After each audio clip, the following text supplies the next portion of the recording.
வணக்கம். இது தமிழ் குரலின் சிறப்பு நேர்காணல். இன்றைக்கு நம்மோடு இணைந்திருக்கிறவர் ஃபர்ஸ்ட் லைன் மீடியாவின் முதன்மை ஆசிரியர், மூத்த பத்திரிகையாளர் டாக்டர் உமாபதி அவர்கள். சார் வணக்கம். வணக்கம். முதலமைச்சர் விஜய் அவர்கள் அப்படியே அதிரடியான அறிவிப்புகளா இருக்கு. அன்னபூரணி சூப்பர் 6 அப்படின்னு திட்டத்துக்கு பெயர் வச்சுட்டு 3 சிலிண்டர் இப்போதைக்கு கொடுக்குறோம் அப்படின்னு குறிப்பா மத்திய கிழக்கில் போர் பதற்றம்லாம் இருக்கிறதுனால உடனடியா பொங்கலுக்கு இவர் அறிவிக்கும் போது போர் இல்லாமல் இருந்துச்சாமா, அமைதியா போர் ஆரம்பிச்சு 10 நாள் 10 நாள் எப்படி இருக்கும்? போர் 1 வருஷமா நடக்குது. இப்போ இவர் அறிவிப்பு வெளியிடும் போது அமெரிக்கா அன்னைக்கு தான் குண்டு போடுறான் ஈரான் மேலே தாறுமாறா. அதுக்கு அடுத்த நாள் தான் ஈரான் அமெரிக்க கப்பலில் ஓட்டையை போடுறான். இந்த சூழ்நிலையில் போர் சூழலில் இந்த இது படத்தில் காட்டுவாங்க, மணிரத்ன படத்தில் ரோஜாலே அப்படி ஒரு சீன் இருக்கும். இதில் தில்சேல ஒரு சீன் இருக்கும். ஒரு பாட்டு வந்தேனே ஏதோ ஒன்று இழுப்பான், அப்படியே ஏறுறமான இழுப்பாப்பில். அதில் பார்த்தா கதாநாயகி ஓடி வரா, பின்னாடி வெடித்து செதறும். இராணுவமும் பாகிஸ்தான்காரனு சண்டை போட்டுருப்பாங்க. இதில் நடுவில் இவங்க லவ் பண்ணுவாங்க. ஷாருக் கான் இப்படி ஓடி வராப்புல, சல்மான் கான் இப்படி வர்றாங்க, ஆமீர் கான் இப்படி ஓடி வர மாதிரி ஒரு ஷாட் வச்சுருப்பாங்க. ஊர் எக்கேடு கெட்டு போனால் என்ன, நாங்கள் 2 பேர் ஓடி போகிறோன்ற கதையில்.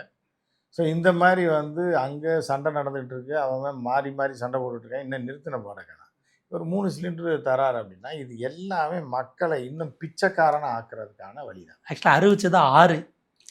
இல்லை 6 அறிவிச்சதே தப்புன்ற. ஓசியில் நீ எதையும் அறிவிக்காதன்ற. எந்த அரசியல் கட்சியாக இருந்தாலும் யாராக வேணாலும் இருக்கட்டும், பிச்சைக்காரனா மேலும் மேலும் பிச்சைக்காரனை ஆக்காத. ஓசி போடாத. ஓசியில் தின்னா அவன் பாட்டுக்கு படுத்துக்குவான். ஒரு சிலிண்டர் வாங்கினா ஒரு குடும்பத்துக்கு 1.5-2 மாதம் வரும். 3 சிலிண்டரு 6 மாதம் வரும். சரியா? 6 மாதம், சில பேருக்கு 7 மாதம் வரும். சில பேர் சுடுதண்ணி வச்சு 1.5 மாதத்தில் காலி பண்ணி விட்றவங்க இருக்காங்க, தேவையில்லாமல். இப்படிலாம் இருக்குது. பொம்பளைங்க மத்தியானம் 12 மணிக்கு குடிக்கிறதுக்கு சுடுதண்ணி போடுவாங்க. புரியுதா? இப்படி உள்ள குடும்பத்தில் கேஸ் சிலிண்டர்னாலே பாதி குடும்பம் நாசமாக போயிடும். ஸோ இதில் ஓசி வேறு 3 சிலிண்டர் கொடுத்தா அவங்க நல்லா சுடுதண்ணி வச்சு குளிச்சுட்டு பிரியாணி ஆக்கி தின்ட்டு வீட்டிலே படுத்துறாங்க. அரிசி ஓசியில் கொடுக்குறாங்க, சர்க்கரை கொடுக்குறாங்க, காலைல டீயை போட்டு குடிச்சிடுவாங்க. டீ தூள் மட்டும்தான் கொடுக்கல. டீ தூள் இந்த அதுவும் சில்லறனா டீ தூள் வாங்கிட்டு போங்க, சோப்பு வாங்குங்கலாம் ரேஷன் கடையிலே கொடுத்தாங்கன்னா அதையும் வாங்கி போட்டு குடிச்சிட்டு படுத்துருவாங்க. மத்தியானமாக எழுந்திரிச்சு அந்த அரிசியை போட்டு வேக வச்சாங்கன்னா அதையும் சாப்பிட்டு நைட் ஆனால் அவன் டாஸ்மாக் போயிட்டு வந்தான்னா ஏதோ அவனுக்கு உப்புல்லா சோறை போட்டாலும் திரும்பி படுத்துருவான். அவன் அங்கேயே சிக்கன்லாம் சாப்பிட்டு தான் வந்துருப்பான், பழைய சிக்கனை. அந்த ஓசி கழுத்து புரோட்டாக்கு ஓசி குழம்பு ஊற்றுவாங்க. அந்த கடையில் பார்த்திங்கன்னா கூட்டம் ஜாஸ்தியாக இருக்குது. அவங்க ஏற்கனவே அநியாயம் பண்ணிட்டு இருக்காங்க. வாங்கின சம்பளத்தை குடிச்சுக்கிட்டு ஓசி கோழி கழுத்து காலெல்லாம் தின்னுவிட்டு இருக்காங்க. இவங்களுக்கும் சிலிண்டரை கொடுத்துட்டிங்கன்னா மொத்த குடும்பமும் ரீல்ஸ் போட்டு ஜாலியாக வாழ்க்கையை ஓட்டுறாங்க. போர் நடக்கும்போதே 6 அறிவிச்சுட்டு இன்னைக்கு 3னா ஏன் இப்போ போர் இருந்தால் ஏறத்தாழ நிற்கிற நிலைமைக்கு வந்துருச்சு. இல்லை இப்போ போர் நின்றுச்சு. இப்போ சண்டையே இல்லை. இப்போ ஒரு 10 நாளாக இல்லை. ஆனால் திருப்பி வரும் வாய்ப்பு இருக்குது. இப்போ என்ன அப்படின்னு பார்த்தீங்கன்னா 3000 ரூபாங்க ஒரு மாதத்துக்கு. 3 சிலிண்டர் கொடுத்தீங்கன்னா 3000 ரூபா ஒரு குடும்பத்துக்கு தராங்க. இந்த காசு எப்படி இருந்து வருது? அப்புறம் கடனாகும் மயிராகும்.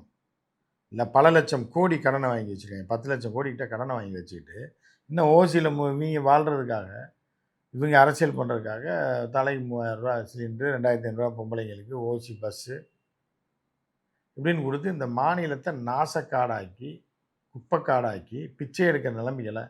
இப்போ ஒருத்தன் வேலைக்கு போயிட்டு வர்றான், உள்ள ஒரு கடை வச்சுருக்கான், இல்லை உழைச்சி சம்பாதிக்கிறான்னா அவன் டெய்லி வேலைக்கு போவான் வருவான். டெய்லி பிச்சை எடுத்து திங்கிறான்னு வைங்க, திடீர்னு ஒரு நாளைக்கு சோறு போடாமல் விட்டாயின்னு வைங்க, என்ன எங்கே போய் சாப்பிடுவேன்? இந்த நிலைமைக்கு தமிழக மக்களை கொண்டு வர்றதுக்காக இந்த வேலையெல்லாம் பண்ணிகிட்டு இருக்கேன். 2500 கொடுக்கல. அது மேபி அடுத்த எலெக்ஷன் நெருக்கத்தில் எதுவும் கொடுக்கறதுக்கு வாய்ப்பு இருக்காங்கிறது. இல்லை 2500 கொடுக்கலன்னா அதுக்கு மேலே சிலிண்டர் கொடுத்துட்றாங்களா? சிலிண்டருக்கே என்ன சொன்னாங்க, முதல்ல அனைத்து மகளிருக்கும் நாங்கள் சிலிண்டரே கொடுத்துருவோன்னு அவர் அந்த மகளிர் தினத்தன்னைக்கு அதை அறிவிச்சு அவ்வளோ ஒரு கூட்டம் நடத்தி சிலிண்டர் அறிவிக்கணும். பார்த்தா தேர்தல் அறிக்கையில் கணக்கில் வர வைப்போம் 6க்குன்னாங்க. சரி, இப்போ சூப்பர் 3ன்னு திட்டத்தை பெரியாவது மாற்றுங்க. அதை 6ன்னு வச்சுட்டு 3 கொடுக்குறீங்க. இப்போ வங்கி கணக்கு இருக்குல்ல, இன்னும் 5 பால் இருக்குல்ல. ஒரு பால் இப்போ தான் ஃபஸ்ட்டு பால் ஆரம்பிச்சிருக்கு. அதில் சூப்பர் 6ன்னு சொல்லிட்டு கடைசி பாலில் 6 அடிப்பாங்க. எலெக்ஷன் வர நேரம் இருக்குது பாருங்கள். கடைசி 3 மாதம் இன்னும் 2 லட்சம் கோடியை கடனை வாங்கிட்டு வாரி வழங்கி இப்போ 6 சிலிண்டரு, இவனுக்கு 10 சிலிண்டரு, இவனுக்கு தாலிக்கு தங்கம், என்ன கொலுசு மோதிரம், அதுக்கப்புறம் மிஞ்சி, புரியுதா, தாலி, இதுன்னு வாங்கி கொடுத்து எல்லாத்தையும் அதாவது சூப்பர் சிக்ஸுங்கிறது 6 பாலுக்கு 6 சிக்ஸ் இல்லை, ஒரு சிக்ஸ் எந்த பால்ல வேணாலும் அடிக்கலாம். அடிக்கலாம். அது கடைசி பால்ல தான் அடிப்பாங்க எலெக்ஷன் டயத்தில். அடித்து நாச காடாக்கி இவங்க ஒரு 3 லட்சம் கடன் ஆகி 13 லட்சம் கோடி ஆயிரம். இப்போ இது என்ன சொல்கிறாங்க, அக்கௌண்ட் அது சிலிண்டருக்கான காசை பேங்க்கில் இவங்க அக்கௌண்ட் வங்கி கணக்கில் வச்சுருவாங்களாம். வச்சுட்டு சிலிண்டர் டெலிவரி ஆனது அந்த ஆயில் கம்பெனி சொன்ன பிறகு அவங்களுக்கு கொடுத்தாச்சுன்னு நாங்கள் வரவு வச்சுப்போம் அப்படின்லாம் விலைக்கு அறிவிச்சிருக்காங்க. அப்போ நேரடியாக ஆயில் கம்பெனியோட அரசு டைப் இல்லை இது. இப்போ ஆயில் கம்பெனியில் வந்து சுடு எண்ணெயை தூக்கி ஊற்றி விட்டுறாங்க. அவன் மத்திய அரசு, அவன் ஏற்கனவே தலைவலியில் இருக்காங்க. போறையா சுடுதண்ணி தூக்கி ஊற்றுறவான்ற மாதிரி விட்டுறாங்க. அவங்க வேணால் கணக்கு கொடுப்பாங்க யார் யார் சிலிண்டர் இருக்குன்னு.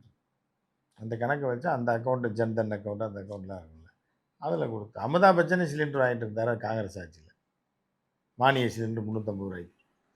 அப்புறம் கடைசியில் தான் அதை பற்றி மிரட்டினதுக்கு அப்புறம் தான் அதை கொண்டாந்து சரண்டர் பண்ணாங்க.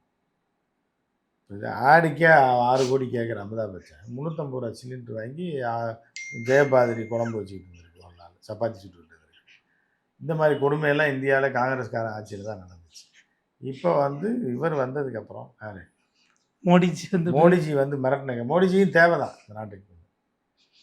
என்னது அமிதாப் பச்சன் வீட்டில் சிலிண்டரா மானிய விலையில் 350 ரூபாய்க்கு. அப்புறம் அந்தாலே பதவி கொண்டு கொடுத்துட்டாங்க, சரண்டர் பண்ணிட்டார். 3 சிலிண்டர் சரண்டர் பண்ணார். அந்த மாதிரி ஷாருக்கான், சல்மான் கான் எல்லாரும் சிலிண்டர் சரண்டர் பண்ணாங்க. இவங்க பூரா 350 ரூபா சிலிண்டரில் சாப்பிட்டு தான் இவ்வளோ பெருசாக வளர்ந்துருக்காங்க. அப்படிங்கும்போது ரொம்ப வைத்தறிச்சலாக இருக்கு. அரசாங்கம் வந்து உள்ளபடியே தேவையில்லை, எவ்வளோ பேர் இருக்காங்க. இன்ஃப்ளூயன்ஸை யூஸ் பண்ணி இப்போ தூக்குனதுக்கு அப்புறம் தான் ரஜினிகாந்த் வீட்டில் இருக்க மானிய சிலிண்டர்லாம் காலியாச்சு. அவர் அதில் தான் வந்து லதா ரஜினிகாந்த் ரசம் வச்சு கொடுத்துருக்கு. யாருக்கு ரஜினி சார் ரஜினிக்கு இல்லை, அந்த கட்சி ஆரம்பிச்சாங்கல்ல 3 பேர், அர்ஜுனமூர்த்தி, தமிழறிவு மரியனுக்கு பூண்டு ரசம் வச்சு கொடுத்துருக்காரு. அது எப்போ வெளியே வருதுன்னா 5 வருஷம் கழிச்சு சொல்கிறாப்புல அந்த குடும்பத்தில் போய் இருந்து கட்சி ஆரம்பிக்கணும்னு அலைஞ்சதுக்கு பூண்டு ரசம் குடிச்சது தான் மிச்சானாங்க. கடைசி ஒரு பேட்டி கொடுத்த நல்ல சோறு கூட போடாமல் பூண்டு ரசத்தை வச்சு கொடுத்துருக்கு. தக்காளி ரசம் நினைக்கிறேன். அதை குடிச்சிட்டே மனுஷன் வாழ்ந்துருக்காப்புல.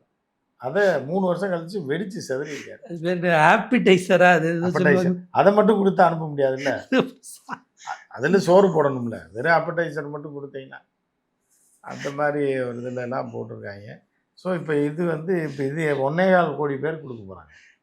எல்லாருக்கும் முதல்ல சொன்னார், இருக்கிற 2.5 கோடி ரேஷன் கார்டும் கொடுக்கறதா சொல்லிவிட்டு இப்போ 1.25 கோடின்றாங்க. அடுத்து வந்து இன்னொரு இருக்கு, 2 லட்சத்துக்கு மேலே சம்பளம் உள்ளவங்களுக்கு வருஷத்துக்கு 2 லட்சம், மாதம் 20,000 சம்பளம் வாங்கினா அவனுக்கு கிடையாது. 2,40,000 அது புரியுதா? 20,000 சம்பளம் வாங்குறான்னா எவ்வளோ ஆச்சு? 2,40,000. அப்போ அவனுக்கு 22 வருது. அது அப்போ என்னன்னா 10,000 15,000 சம்பளம் வாங்குறவங்க கூலி வேலை பார்க்குறவங்களுக்கு மட்டும்தான். அப்புறம் இல்லை ஏழைகளுக்கு வர. ஆனால் ஏழைகளை நீ பிச்சைக்காரனாக்காதன்ற. அவன் இன்னும் அடுத்து இன்னொரு ரவுண்ட் அடிப்பான். இதை மிச்சப்படுத்த மாட்டாங்க. கொண்டாட்டி கேட்ப 1000 ரூபா சிலிண்டர் கூடியானே, அதான் ஓசியில் தராங்க அப்படின்னு சொல்லி இன்னொரு 10 நாளைக்கு இன்னொரு கட்டிங்க சேர்த்து அடிப்பான். புரியுதா? அது சேமிப்பாக போகாது. திருப்பி டாஸ்மாக் வழியாக போய் தான் வரும், ஃபில்டர் ஆகி தான் வரும்.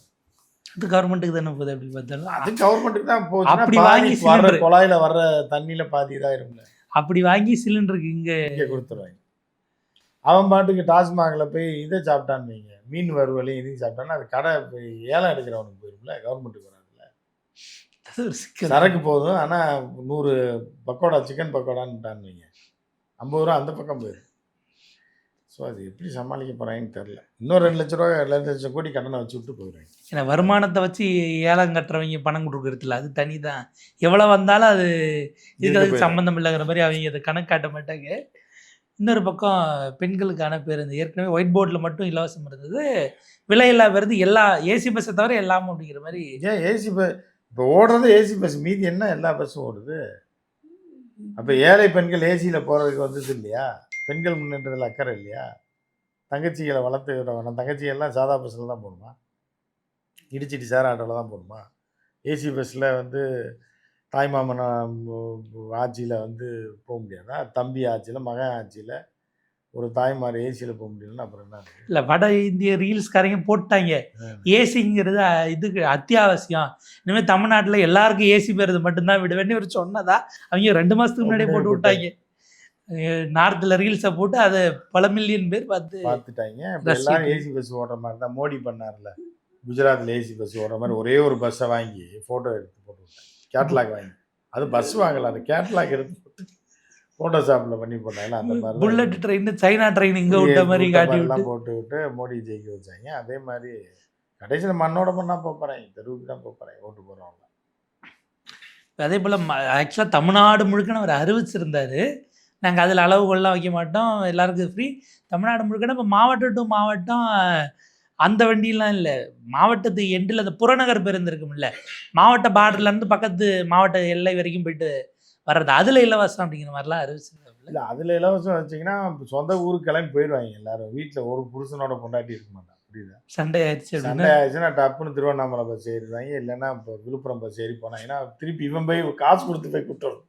புரியுதா அவனுக்கு? அவன் ஓசி பஸ்ஸில் ஏறி விழுப்புரம் போயிடுவான். அப்புறம் இவன் பஸ்ஸுக்கு டிக்கெட் எடுத்து போய் 100 200க்கு எடுத்து அதுக்கு போய் சாப்பிட்டு அங்கே போய் உட்காந்து மாமியார் வீட்டில் கெஞ்சி கூட்டு வரணும். ஏற்கனவே டவுன் பஸ்ஸுக்கு விட்டப்போ என்ன ஆயிடுச்சு அப்படின்னா, ஒரு கண்டக்டர் பார்த்துருக்காரு. ஒரு ஒரு ஒரு 25-30 வயசுக்குள்ளே கல்யாணம் ஆனது, பஸ்ஸில் ஏறி உட்காந்துருக்கு, பாரிஸ் கார்னர் வரைக்கும் போயிருக்கு. திருப்பி அங்கேருந்து திருப்பி கோயம்புத்தூர் இதுக்கு வந்திருக்கு. எதுக்கு? அதே வேளச்சேரிக்கு வந்து திருப்பி அதே பஸ்ஸில் இறங்காமல் உட்காந்துருக்கேம்மா, இறங்குமா நீ என்னம்மா அப்போ பார்த்ததுனால பாரிஸ் கார்னர் வரைக்கும் போனால் அங்கேயும் இறங்கலை இங்கேயும் இறங்கலைன்னா உனக்கு என்ன ஓசி பஸ் எத்தனை தடவை வேணாலும் போவேன் அப்படின்னு. என் வீட்டில் பிரச்சனை, நான் வந்து ஏறிட்டேன், உனக்கு என்ன பிரச்சனை? சரி போமான்னு சாயந்தரம் வரைக்கும் பஸ்ஸில் ரவுண்ட் அடிச்சு, இங்கேருந்து பாரிஸ் கார்னர் இங்கேருந்து பாரிஸ் கார்னர் இப்படி போயிட்டு வந்து 4 ரவுண்டு போயிட்டு வந்து. இதெல்லாம் மைண்ட் அப்செட் ஆனால் எங்கே போகிறதுன்னு தெரியாம. அது ஒரு நல்ல திட்டம் தான், பெண்களுக்கு ஒரு வந்து மைண்ட் ரிலீஃபாக இருக்கும்னு வச்சுங்க. அது வேறு விஷயம்.